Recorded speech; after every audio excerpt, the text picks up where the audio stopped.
Welcome to the very first episode of the VA Rebellion, the podcast where we raise the standard for the entire VA industry, challenge outdated beliefs, and talk honestly about building businesses that feel powerful, profitable, and deeply aligned. Today is a very special episode because we are starting right at the heart of where this movement began. I'm joined by the incredible Rosie, the founder of Virtually Yours, and the woman who built this community with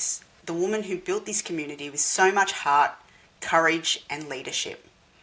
This is the story behind the transition, the evolution, and the passing of the baton, and I'm so excited to share it with you. Let's jump in. Rosie, before we talk about the transition, how are you? I'm great. I'm just running into end of the year with just energy to spare. How about you? Yes, pretty much the same. So, what I want to kind of touch on first, so welcome to the podcast, obviously, Thanks for having me. is I really want to start with your story and take us back to the beginning about what sparked the creation of VYVA and what did this community mean to you in those early days? That's a great question, and it's so long ago now, which just blows my mind. So 21 years ago, I was working in the disability sector, and I'd always erred towards community and administration and management type roles. That was sort of where I always landed. And I actually, like most VAs, I thought I could do this little side hustle type thing and maybe start up my own little business. And, I wasn't really sure what it would look like, to be honest, but it actually started. A lot of people, if they've read my book, know that my dad was often saying, can you help me in my business? He was working from home. He was ahead of his time. And he said, I don't want to hire someone to be my admin person. I just need help every now and then. And I know there would be heaps of other people that would be in the same boat, and now that we've got this whole internet thing happening, which is probably, so I started in 2004, so the internet was 8 years old or something at that point. That's still the dial-up It was still ringtone? dial-up, yes. So you had to plan to send photos or anything like that. Nobody could pick up the landline and disconnect your transfer of files. It was just hilarious. And that noise, oh my God, that ding dong. Oh my God. Oh, the trauma. And so I just started that off, and then I just really enjoyed it. And I was surprised at how quickly people locally reached out to connect and start, connecting. I had, right from the start, there were two people who straight up reached out, or three people who reached out, who were like, oh, I see that you've, started up a business in this area. I do similar type stuff. Did you want to have a coffee? And that's sort of organic how it started. I had probably only marginally put myself out there online, but I was involved in a few face-to-face community groups just because I was always into charities and stuff like that. And what happened was just sort of almost organic, in that my background had always been about reducing social isolation. Like with the work that I was doing in the disability sector, was about reducing social isolation and empowering. And I just innately brought that across. And I didn't even realize for years that that's what had happened, was that I just turned it instantly into something that mirrored what I had been doing in the disability sector, which was creating a space where people can come together and, support each other and have fun and have, for me, dignity of risk, starting your own thing and, just making it something that allows you to control how you show up each day, which is what I was doing in the disability sector. That's what I was most passionate about. And so then what was happening in my workplace was the whole, management was going to crap, and, this government was reducing, staff number ratios to client ratios and reducing wages and, increasing their responsibilities and all this awful stuff. And And I was starting to really enjoy running this online business. And so one day I went into work, and some stuff that I had needed to have done by my superior, who had got the job over me, and she had yet again hadn't done it. I just went, well, once I do that task, I'm going to write up my resignation, and I'm out of here. And so I quit that day. I was just like, this is ridiculous. I'm just not enjoying this anymore. I want to be practicing what I preach, and actually controlling how I want to show up and where I want to show up. And it was honestly the most amazing decision I've ever made. I can't believe that I've spent the last 2 decades having that sort of ability to create something that meant that we could pay our bills and live a life that, we enjoy, raise children, where, for example, yesterday my youngest was complaining because we get them to catch the bus to and from school now. Not every day, because, we're nice, but most days. And she's like, why? How long do we have to do this? Why can't you drive me? Now, as you know, I have a job now. And and my husband works, and he's trying to build up his own business as well. And just this, a rat race of school drop-offs we realized it was so ridiculous and was costing us so much time, and then the petrol and the wear and tear on the vehicles. And we said to the kids, if you want to be going on holidays over Christmas and stuff, this is how you're going to contribute to that. You're going to be catching the free school bus every day, nearly every day, because that will help us with managing our time better and less wear and tear and petrol costs, right? So this is how because you can't have a job, so how can you help?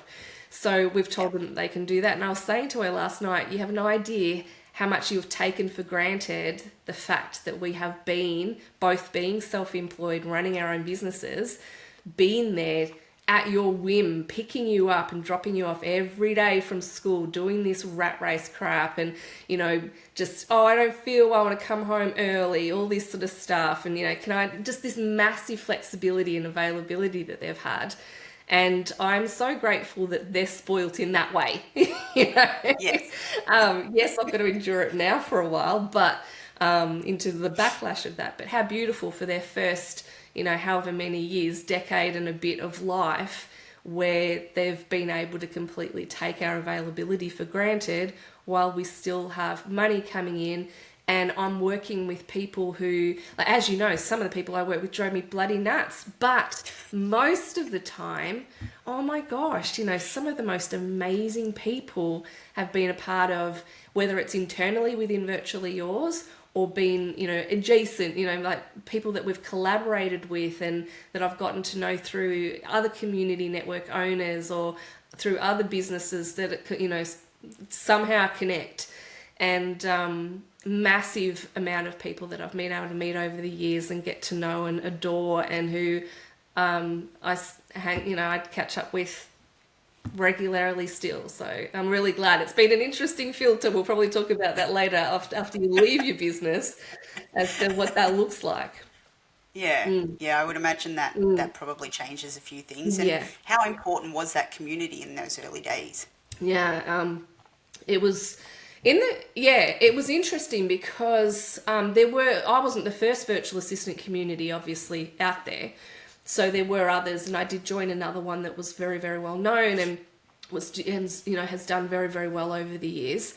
But it wasn't ticking the boxes that I needed. Just didn't have the same personality match that I was after. I just, as you know, I need it to be pretty quirky and keeping it super, super real. And so that's why I created my own space. I think that if the space doesn't work for you, then create one that does. Yeah.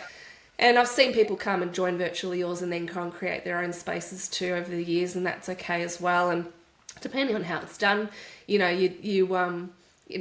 ended up being, like, Michelle Marks was a key example of that, who came in and then decided she wanted to create something that was just a little bit different and it had her style and flair to it.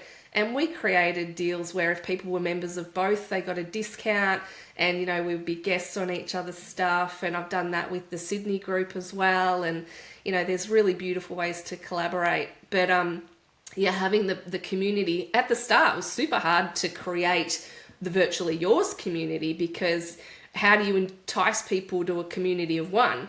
So, I did the big gamble, and I did a big offer at the start, and I said, like, this is how much I was invested in my business.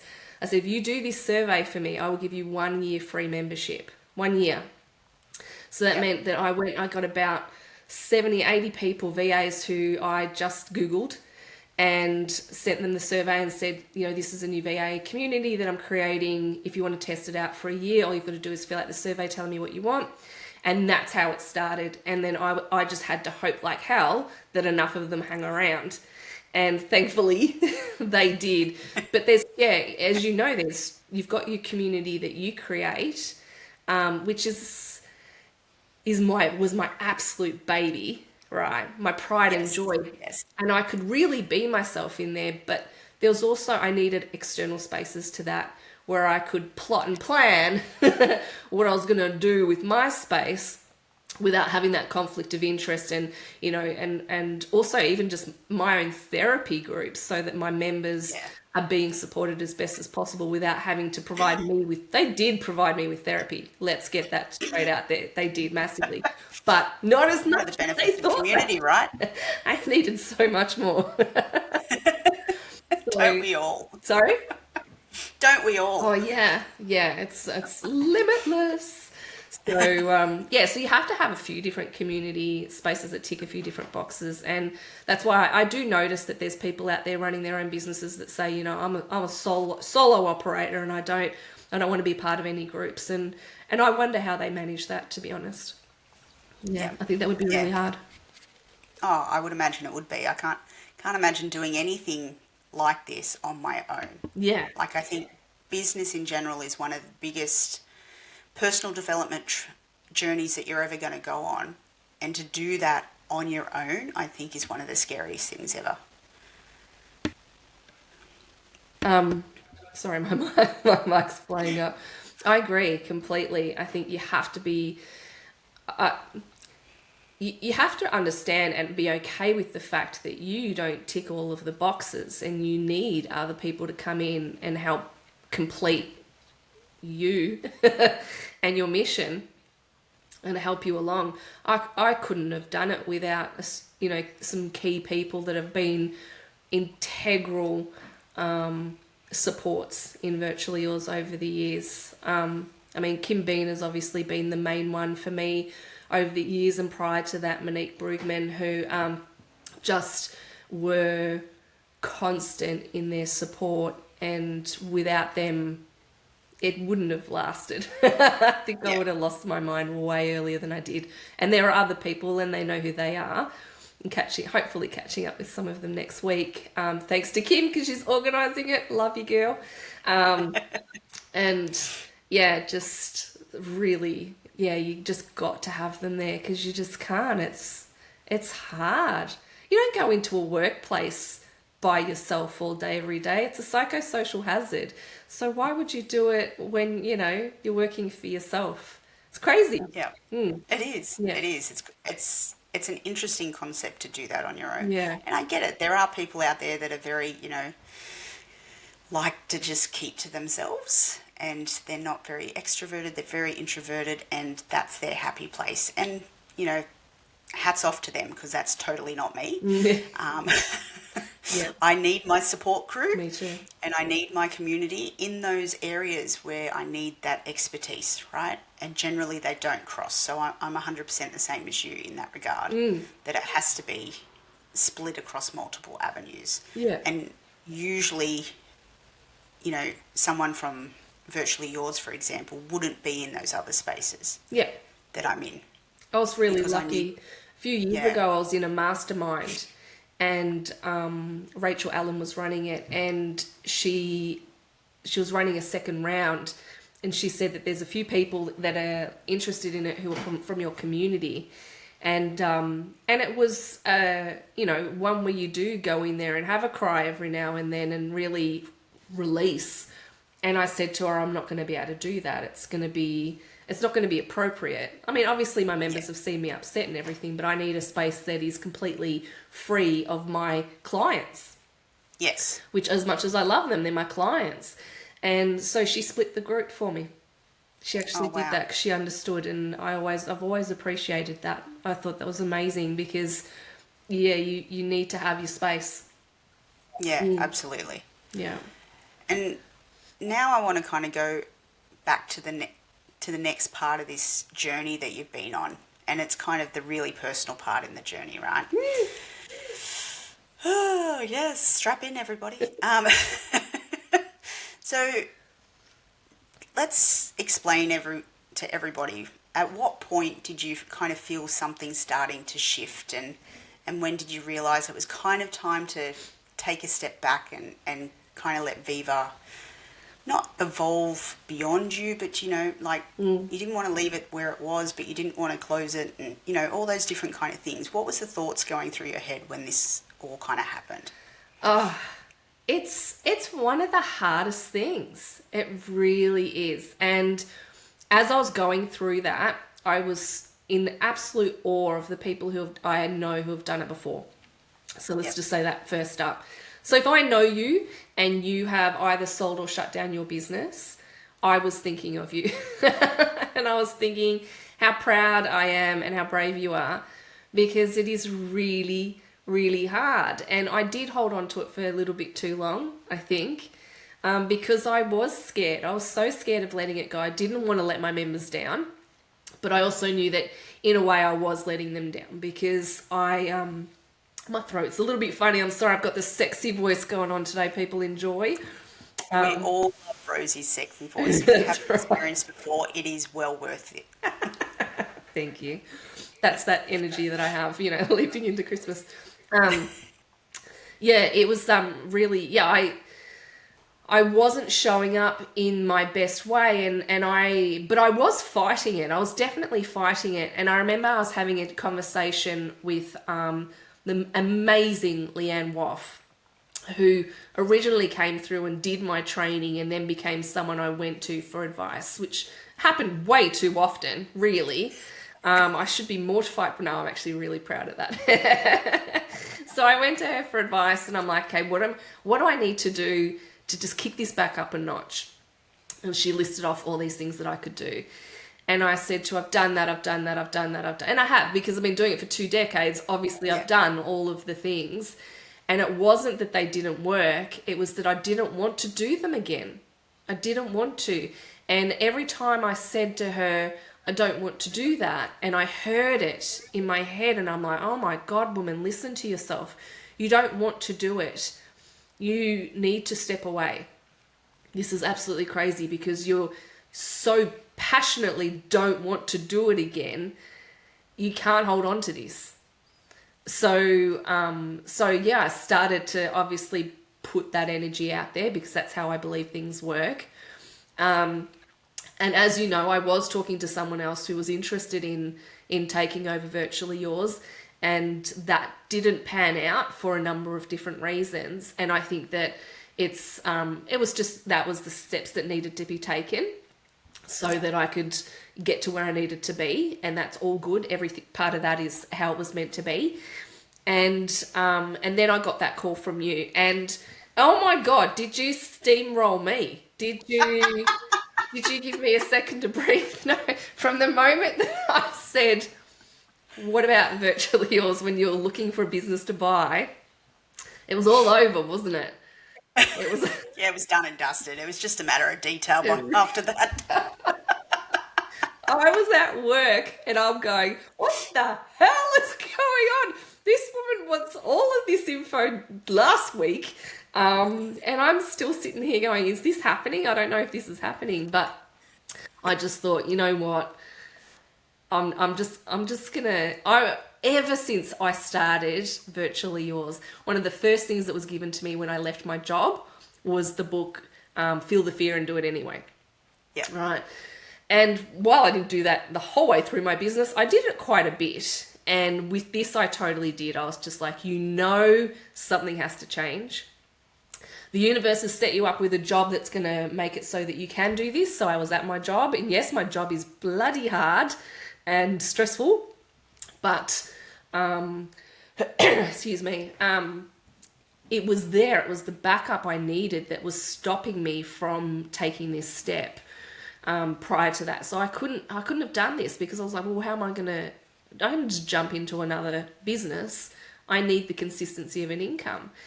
And so the universe was saying, what's your excuse now? And you're there saying, give me your friggin' numbers.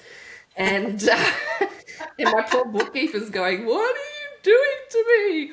But it was so great that that you did approach it the way that you did. It's what I needed, and I knew that, and it was frustrating as hell, but I knew it, like in a good way, because it was very I'm so glad you clarified that part. It was in a good way. In a good way, because I needed that push. I absolutely needed that push, and I needed to just have someone make sure that I got out of my own way. And because it was like, it's handing over your baby, and it is super hard. So, some people do it after a couple of years in business, and I know that's hard for them. So imagine running a business from scratch for 21 years, the main income of your life, and it involving, the nurturing of beautiful humans. Very, very hard to step away from. Yeah. But yeah, absolutely what needed to happen. And no regrets at all. Yeah. Well, that's wonderful to hear that you don't regret it, which is great. Yeah, lucky, because that would have been like a real podcast opener. Yeah. Awkward. Didn't see that one coming. Fade to black. That's all that we've got time for today, ladies and gentlemen. That's it. We're just going to cut it there. Maybe not even air it. No regrets at all. It was exactly what needed to happen, and I'm fascinated watching what you're doing. Yeah, and what kind of, so I know that we went through the stuff at the beginning, how I reached out, and both of us kind of felt it was very, university type, put us in the chat together, because it wasn't what I was reaching out for you for, and then all of a sudden it was just out of the blue, and I got really excited about it because I do love mentoring other business owners as well. Like, I'm really passionate about it, and I'm really passionate about people, charging what they're worth and actually getting a full understanding and dreaming really big, and not just, I just need just some pocket money. Like, everyone's got their thing, right? And if that's what it is, that's fine. But I really like helping people grow significantly, and it's always been a passion of mine. But when you were looking for the next leader of VYVA, what were you looking for, and what made you think that I would be the right one, I guess, to carry it forward? Yeah, it's a really good question. I needed someone who could step up and out, who could be a voice, who wasn't afraid to be a voice, and who the one thing that was really important was that they would be a mad advocate for the people in the community. And I got that sense straight away. And your advocacy will be different to my kind of advocacy because we're different people. Yep. But it's advocacy nonetheless. And I think that one of the things that excited me about it was you brought what I don't.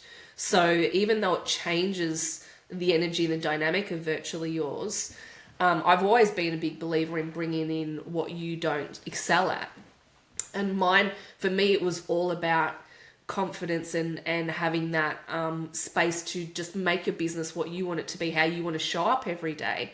But I know there's plenty of people out there that want a community that has that also pushes them to charge. Like, I would push them to charge more, but not crazy, right? I'd be very cross at them if they're not charging enough. Absolutely. You'd see Rosie's ranty pants all the time.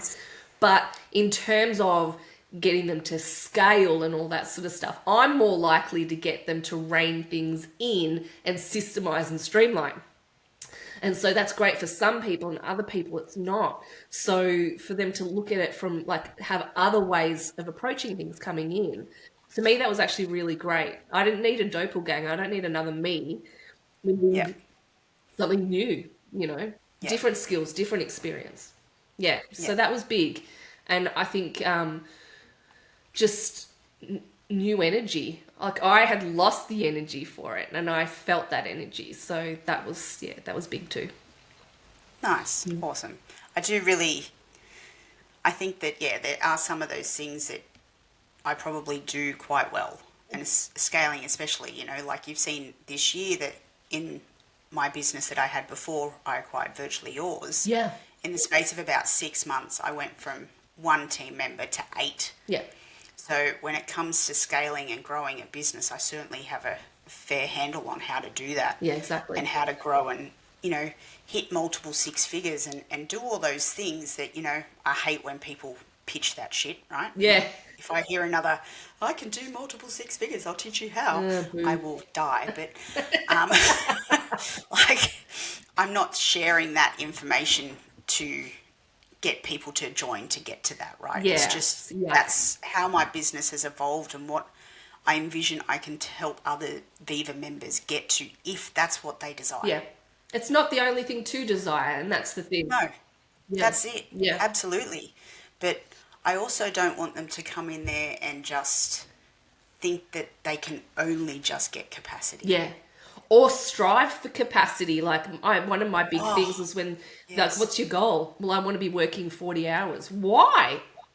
Why would you want to be working full time if you don't have to? Why don't we hit a financial goal or, some other kind of objective that is about, outcome that is not work. Why would you want to be aiming for 40 hours if you could earn the same amount in 25? That's right. And a lot of them come in because they want the flexibility. So where does the flexibility go if you're back to 40 hours? Exactly. It makes no sense whatsoever. Yeah. You're going to be 40. Oh, I'm at capacity. I'm at 40 hours. And now I've got to tell clients when I have a hairdressing appointment and get their permission. Oh my God. And you're not getting sick or annual leave on top of that. What is the point? Yeah. And that kind of leads into the difference between, creating yourself a job and creating yourself a business, Correct. Right? And that's a really big conversation in this industry and every industry, right? Because we all, quite often when we step out of our employment, we go to self-employed because it's the easiest path. We start there. And then, if you don't flick the change in your mindset, then all you do is create yourself a job. Correct. So, it's a really different mindset to go from employee to business owner. It is, because you don't want a job with multiple bosses, because that's what you've gone to. And sometimes with less money. Yeah. I'm now responsible to more people. I'm working the same amount of hours. The only benefit is that I get to pay for all of this equipment in my own home. Like, what the... How is this? Amazing. What an awesome benefit, right? There's your new sales pitch. If you want to have multiple bosses, work from home and pay for all your own shit, you can. And earn less, we can help you. Be a virtual assistant. Yep. How did I get out of this? Like, I'm just a full-on sales machine. Like, this is just... I know. I can't believe you didn't want to keep it going. I mean, with that kind of pitch, we should have had millions in there, honestly. Run, people, run. No, but look, what I do want to honour is what you did build in that 21 years. Thank you. Like, from when you started and the technology that was around when you started without beep, beep, beep, beep, beep, beep.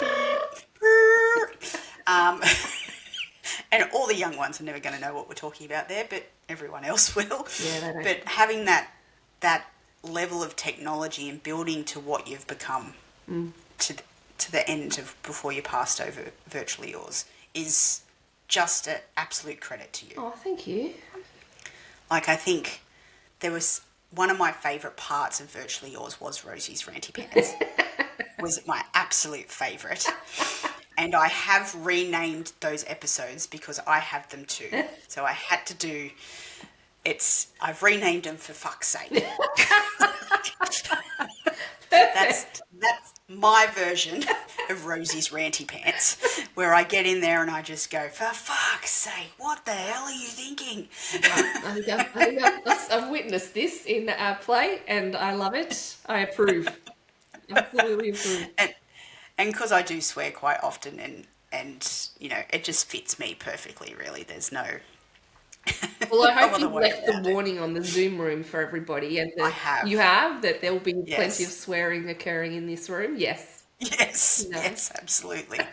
And I think what's kind of really excites me now is like I've changed the direction just slightly. Yeah, And it's about not only helping the ones who are starting out, but helping them transition through the stages of business and making sure that they're doing work on their business in a regular way, in a regular fashion, but also still having that community touch point where they need to, you know, oh my God, what do I do here? You know, get that help and support. And like, I've got a really shitty client, what do I do? Like, you know, all those kind of moments that we need that support for, and where the community is super important. And like, you and I both know that community is the hardest thing in the world to sell, yeah, because you have no idea how important it is until you've experienced it. But once you experience it, you wouldn't go without. So, but trying to explain something intangible to encourage people to join is very, very hard. yeah, yeah. There'd be a lot of people who are like, yeah, but what about the job leads? Job leads, job leads, and it's like I Still, can't. Yeah, I can't guarantee job leads. I can't guarantee that the clients posting the job leads aren't complete twats either. But what I can guarantee is that we have this beautiful community that you will lean on, and that you'll get more advice from than you could ever imagine, and that you will make your new best friend in, which is the coolest thing ever. This is where you find your biz besties. I've seen so many biz bestie relationships start in Virtually Yours, and they are just the coolest thing ever. I love it.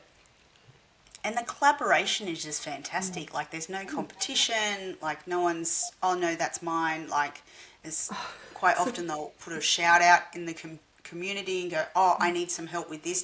Can anyone help me with this? And it could be paid work.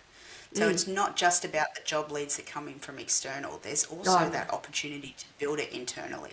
Oh, yeah, yeah. And that everybody ends up working with each other, referring to each other all the time. Yeah, yeah. There's nothing like Yeah. it. Yeah, it's amazing. So what I kind of want to have a little chat about is the actual transition itself. Yeah. So, you know, the emotions, all of the emotions, right? You know, the logistics, the behind the scene moments, you know, what kind of stands out for you about that period that that letting go period that we went through? Oh, there is no therapy in the world that gets you through that, is there? It was so hard. It was so hard. It was so frustrating and so hard, but obviously had to happen. There's so many little pieces, isn't there? And what makes sense to me doesn't necessarily make sense to you guys. Yeah. So, or what worked for me isn't necessarily going to work. But I think and we're still doing this, ladies and gentlemen, 5 months on, I am still trying to extract myself from the old email address. I still have a bank account that I can't log into without it. So, Kerrie, brace yourself. There's a lot of freaking numbers coming into that inbox where they're trying to Or prove who I am. the verification codes that I have to, hopefully I see it quick enough to flick it to Rosie so she can get into whatever she's trying to get Exactly, and into. I'm looking at, she's like, is she on? Is she on? Is she on? Because I'm not going to text you and go, hey, can you get it? I'm just winging it. But yeah, so that extraction process from the email address is just an absolute nightmare. But we've worked that out. Kerrie's got it sorted, and we're getting there with that. That's fine. And because it's going to be about a year, because there's stuff that won't be sent to me, you know, more than once a year that I would not even think about until it pops up, and it'll be some random subscription to something that I shouldn't even be paying for probably, and that will come through. But anyway, when it came to all of the the CRM and all of the processes and the things that I know that members like, that or members don't like, or the way that, you know, things were run, and the financials and all of that sort of stuff, we had, you know, just all these lists that went for 5 weeks, and trying to just chip away at them and try to get things done so that, you know, like you've got the website, you know, it's like the Rosie City website, right? And so you've got to think about instantly how you're going to change that. And then all of the email sequences, they're all Rosie City. So going in there and changing them all and making sure that everything makes sense. And then, of course, adding your touch to everything, and the incredible amount of fun little zaps that I had set up so that the world could run, which is Rosie's genius, by the way, but not one that she was expecting to have to explain to people down the track. So that was like, basically though, we did a lot in that first month. That month felt like about 3 years, but we got a lot done in that month. And that was because, you know, I was working a lot of hours as well, so just fitting it in was really hard. And you guys had your own business as well. But just, you know, the frustration of not sitting together and being able to just chip away at stuff and having it, you know, piecemeal the way it was. And that's just a fact of life. That's how it was.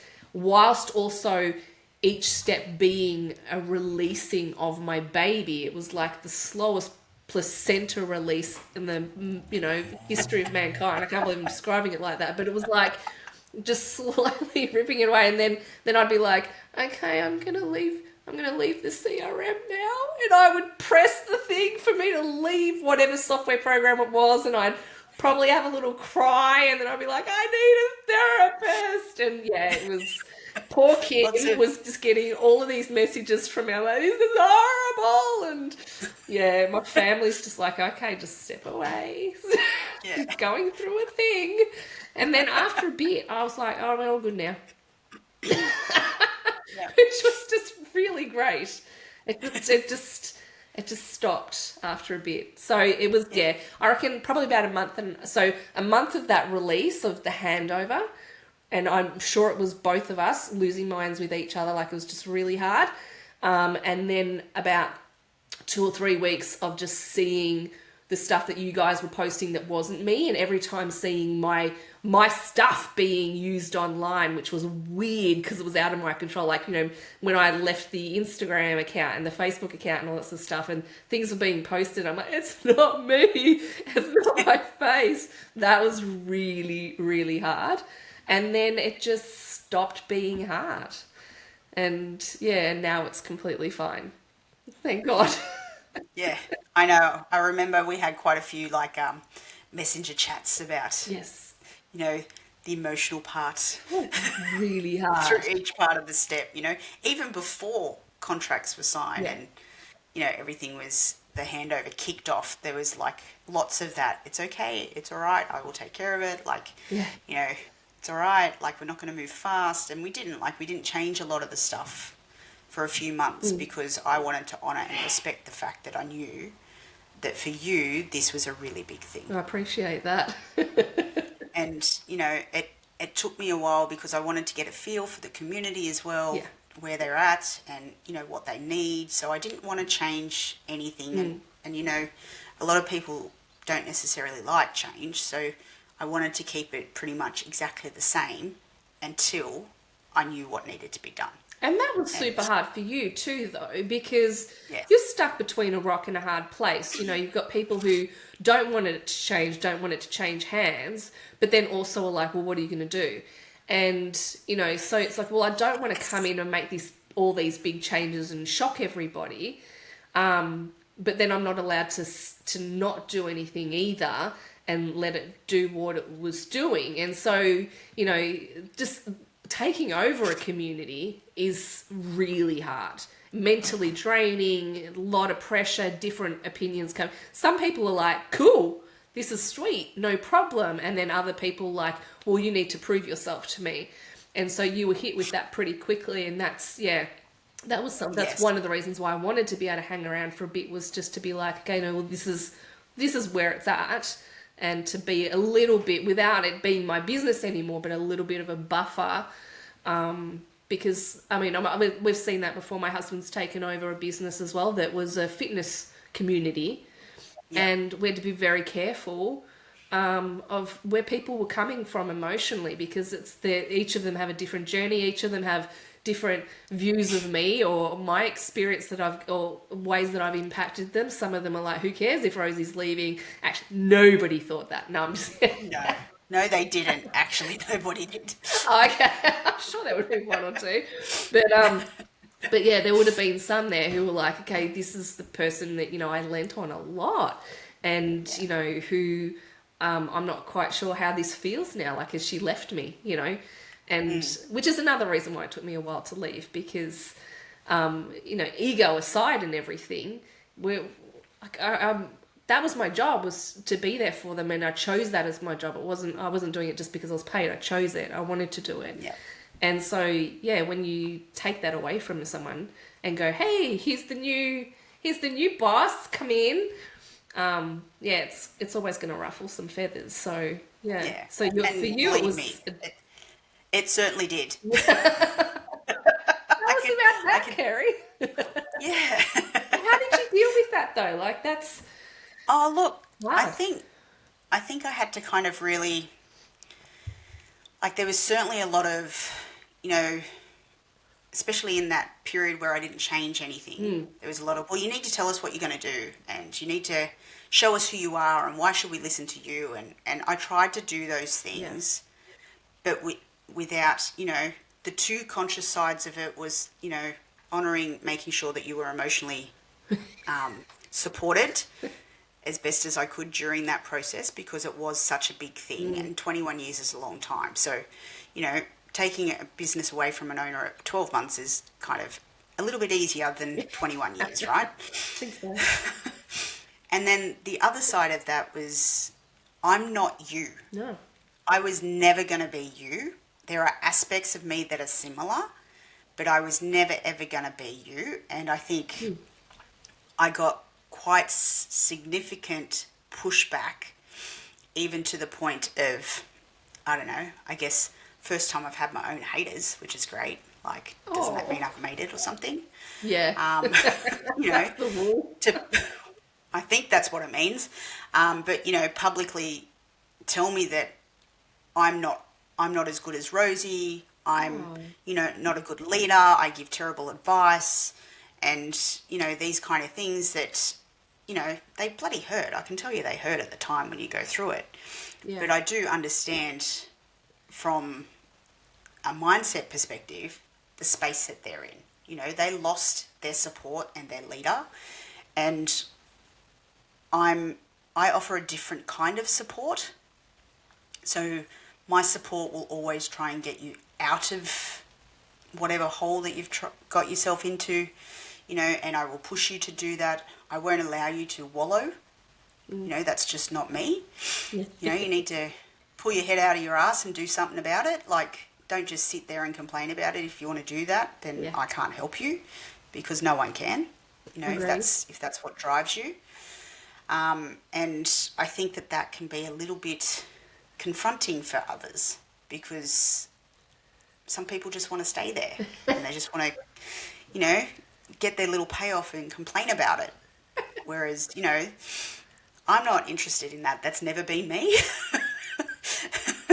And I learned a long time ago that that's what I'm about. But, I mean, if you get stuck in a hard place and you need someone to get you the fuck out of there, then I am one of those girls that will do that. Yeah. And I will help you, and I will fight for you, and I will do everything I can. But the second that you basically don't want to move because you just want to stay in that space, then I can't help you. Yeah. I'm a big believer of that too. Yeah, if you're not going to show up for yourself, I'll show up, and then if you're not showing up, then I'm out of here. I'm out of here. I mean, it's called Mama Duck, as you know, but I also have I've got my penguin earrings here, which were from Kim, because I was also the evil penguin. You know, that penguin that slaps the other penguin in the back of their head, and that little meme? That is my favourite meme ever. It's like me. 15 years old or something now. And that's me. But, we present it differently, and that's something for people to adjust to. So some people hate evil penguin Rosie. So, like, I've got haters, that's for sure. So, yeah, it's just when you bring it in a different flavour, some people just go, I don't like that flavour. I'm going to stop my feet now. Yeah. And that's okay. Like, I completely understand. I never expected everyone to stay. You know, we had quite a significant drop after you left, and we started to change things, Yeah. right? And that's okay. I kind of feel like they will find their place Yeah. wherever that is for them, because obviously the energy has changed. Yeah. The environment, the community has changed, and the direction that I want to take it may not no longer suit them, Yeah, which and is you'll draw perfectly in new fine. people, and that's okay. Yeah, Yeah. yeah, I will draw in the ones that want what we are offering, Yeah. and I'm perfectly fine with that. Yeah. Yeah. So, And that's something that, yeah, that I'm what, and as you know, the observer now watching it from semi inside, but that's what I was expecting would happen. And it's, yeah, anytime you have a handover like that, it's gonna have a new flavour. There's another VA network at the moment that's had a handover last year, and I'm sure that the vibes in there have changed. And it's about people adjusting or leaving, which is their yep, prerogative, and then new yep, people finding it and going, oh, this fits me now. And it's crazy to think that it will stay. The thing is, virtually yours didn't stay the same over those 20 years. I changed it a bazillion times. And the only thing that was consistent was my insanity and my energy until the last 2 years. Um, and and that was okay, you know. And I had people that left when I made big changes. I had people who were like, well, I don't like that, I'm going to leave now, I don't like you anymore. And it's like, it's cool, it's all right, because, you know, it's not prison, you can go, yeah, and I will that's miss right. you, and I love you, and have a wonderful life. That's right. So it's and any time someone buys or sells a business that has a client base knows for a fact there's going to be drop off, because, well, even when I changed CRMs, I would get a drop off because people don't Yep, always use the system, and then they go, oh, here's an excuse for me to rethink it. yep. Then they'll go, you know what, actually, it's not for me Yeah, I anymore. can't be bothered. Yeah, and if they're not using it, then Yeah, by all means, stop paying for it. I try not yeah, to pay for things I'm not using either. And I remember leaving a community once that I wasn't using much, and it broke my heart to leave it because it was someone who was running it who I really admired, and I thought she was, and I think now still I think she's incredible. But it was a fair bit of money, and I wasn't using it. And I know she was not happy when I left, but I knew from both sides. Like, I knew how it felt as the non-user who still totally valued what she put on the table, but I didn't have the time and capacity to use it to the value that I needed to. It didn't mean anything on her. It absolutely wasn't a reflection of her at all. It was totally a reflection of my ability to, in that case, be active in one community that I was obligated to be active in, and then participating at the capacity that was needed for the other one for it to be financially viable. I just couldn't do it. And and I remember thinking, you know, feeling for her and knowing how it feels when people leave, because you take it personally, but it's not, unless they go, I'm leaving because you suck and I hate you. yeah, yeah. Had a few of those. They're Yep, personal. But those ones most are of the personal. time it's not. Yeah. Most of the time, it's not. Yeah. But yeah, Yeah. And look, you know, that's just life. it's Unfortunately, gonna we've happen, right? tethered them to us with some money, and that's the risk that you take, is that they might go, actually, I really don't like you anymore. So, all good. So, with the transition all done and dusted pretty much now, Yeah. what do you kind of hope that Viva becomes next, and the community continues to stand for in this next chapter? And are we on track? Oof. Gosh. What a loaded I question, right? reckon, yeah. I'm pretty sure you sent me the questions in advance, and I've clearly, for those who are not aware, I had a massive migraine on Monday, and I think I have a clean slate of complete brain fogginess. So I'm going to have to answer that brutally and upfront. What am I seeing for it? Well, what I What do always you wanted hope to see. becomes next? Yeah, what I'm thinking, like, I wanted it to level up. I'm really excited about the idea of it leveling up and becoming something that I go, shit, I didn't do that. That's so cool. Like, I'm actually excited to see it become above and beyond what I ever made it, because, you know, that's not where I wanted to sit. I made it where I wanted to sit, and I'm cool with that. But I want the brand and I want the community to do more and be more polished, and like with a lot of swear words polished. Yeah, I was going to say, Yeah. polish is not Just the my colours, forte. yeah, just the colours. You've got to colour that wall behind you, because that's the only issue I have with the entire handover is that green wall. Which is the only issue I have. And I will go to my grave against that green wall because it drives me crazy against the VYVA pinky red. But it's like the way that it just shows up in the community as a voice, as a space that has that structure and support and knowledge for virtual assistants. It's a different model to how I ran it, and that's totally fine. And I want to see people give it a shot and go in there and make it this vibrant, really just super real, passionate women who are not doing they're not pretending in any way, shape or form, but they're totally showing up. And that's what I'm seeing for it, is just, it's a group of just really strong women. And I'm not including men in that, because it's never really been a space for men. They're welcome, No. but it's not. You're not going to enjoy it. They No don't way. last. Yeah, stay out. It's not. It's a really feminine energy, but not in a. Like, it's funny because it's a feminine energy, but it's not a girly space. It's a strong feminine energy in there, and it's a safe space. It is specifically for people within this industry who want to just have the most amazing foundation around them to help them grow. And I can just see that continuing, and I'm really excited for that. That's awesome. I like that. Yeah. It's definitely on the cards of what the plan is. Good. So that's always helpful.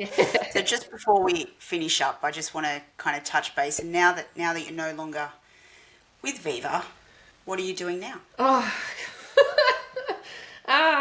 am I doing now? I'm doing two things now. One is a little bit on the back burner, just because I'm I have a job. This is a very posh way of saying it, but I facilitate the reporting of fraud, corruption, and workplace misconduct. And so it's pretty stressful. I kind of would have liked a less stressful job would be good, but it's not what's landed. But I work with really ace people, so, you know, there's that. So I work part-time there, but at the moment that's a lot of part-time. But I'm also, as you know from this year, this last 2 years has just been such a roller coaster for me. I'm now a qualified root cause therapy provider and youth mentor. And so, I want to be working as much as I can, probably doing a little bit more launch around it next year, depending. I really don't know what next year's going to look like, and I've lost faith in guessing based on the last few years alone, because none of them have been anything that I have expected, but they've all been amazing, so I have faith in that. But yeah, to be working with anyone who is feeling like either young people who are feeling lacking confidence and feeling a bit stuck and just need an outsider to talk to, who is a safe space where they can, they can say what they want. I mean, my background means that they can't offend me, right? Which is great. So they can just show up and be themselves, and we can have a bit of a chat. So if you've got a kid or you know someone who needs to have a chat, please send them my way. If they've got needs that are above and beyond what I can do, I've got an amazing network. Again, I've already got a community around me of people who I can refer to. I've got certain specialty areas that I can discuss with people based on my own history, but also working with anyone who is showing up with blocks that they're not sure how to sort of shift, and they don't know where these blocks have come from. So the root cause therapy is about delving into, it's just kind of like a meditation process, delving into stuff that's happened in your past, and releasing emotions that have been sort of stored in your subconscious that are affecting how you show up now or how you see things now. And it's an amazing process. It's it's quite beautiful. And the impact that it can have, that it's had on me. Obviously, I've had to be a receiver of it and give it. It's changed some massive things for me. And some of the people around me who I've done the sessions with, I've just had some incredible, really empowering results from. So I'm going to be doing a lot more of those sessions. So if anyone's interested in learning more about that, please reach out. You can go to rosieshiloh.com.au for some basic info, but I don't have a lot of the root cause therapy stuff up there yet, but you can always reach out. Yeah, perfect. I think that'll be really powerful work. Root cause is where it's at, right? It's amazing. And like you go into it and you think, I don't know where this is going to take me today. Or when I've gone into, whether I've done them with someone else or myself, we often just, like, you go, why is my brain taking me to this situation? Like, this is random. And then you release it and you go, oh, oh, okay, yeah. Oh, that's what that meant. Yeah. Sometimes it's really obvious. You're like, okay, well, duh, my brain took me here. Well, duh. And then other ones where you're like, that wasn't such a big deal. But then, your little brain does what it does with it. And it's quite fascinating. Yeah. Oh, the brain is definitely fascinating. The whole mind, and oh my God. I love it. I've always loved brain-based stuff. And I just think that the power that it has is so incredible. And someone I was doing some work with just recently has just been able to use it to really show up and cope better with what's hit her since then. So, and just be able to really considerately think about what's happening in her world is impacting her, but have more control over that impact because she can see things for what they are and see why she's reacting the way she reacts. And it's just, it's not a complicated process, but the outcomes are just so cool. Huge. Yeah, I love it. Like yeah. I have to admit, when I first looked at it, I was a bit cynical, but now I'm completely sold. It's just, brilliant. Awesome. Awesome. Well, thank you so much, Rosie, for trusting us with your story, your vision, and the legacy that you have created. Thank you. And thank you, before you wrap up, thank you, Kerrie, for taking my little bundle of babiness and nurturing it and making it into some new crazy little warped creature that you're going to turn it into, which I love. That's fine. It's great. That's what I want. And so thank you for that. And thank you for your bravery with that. It takes guts. I'm not sure that everyone appreciates how hard it is to take that on. But, you've done that and you've always done it with a smile, and, very impressed with that and your team. So I just wish you so much luck and blessings with what you do with Virtually Yours in that community. Thank you so much. So there's obviously the community exists because you dared to build something different, and I'm definitely honoured to be carrying that forward in the new form that it is becoming. Yeah. The whole VA rebellion, I think that kind of shows it's slightly different to Rosie, but, it still gives the same that, you're going to need new shirt. That Rosie gave. Yeah, we were always talking about getting jackets with, but maybe it's time. Yeah, maybe it's time for jackets. Yeah, I want an honorary jacket, please. All right, in the pretty Virtually Yours pink. Yes, has to be. Yes, I would wear it every day. It would be different kind of pink ladies. Yeah, well, that's what we always talked about, the pink lady jackets. So I can't remember what we decided was going to be on it, whether it was going to be the Viva Beavers or... okay. On that note, she's like, okay, I really am going to make this more professional. So to everyone listening, obviously VYVA isn't just a membership, it's a movement and a rebellion. A new standard for what it means to be a virtual assistant, a business owner, and a leader. So if today's conversation, it brought up a lot of memories and reflections and moments from our journey both inside VYVA, and if it brought up some of those for you too, we would love to hear them. So send us a message, share your story, or come and join the conversation inside our community. You can follow us on all of our social media platforms, stay connected with what's coming next. And we thank you for being here for the very first episode of the VYVA Rebellion. We're just getting started and the future of this movement is bright. So see you in the next episode.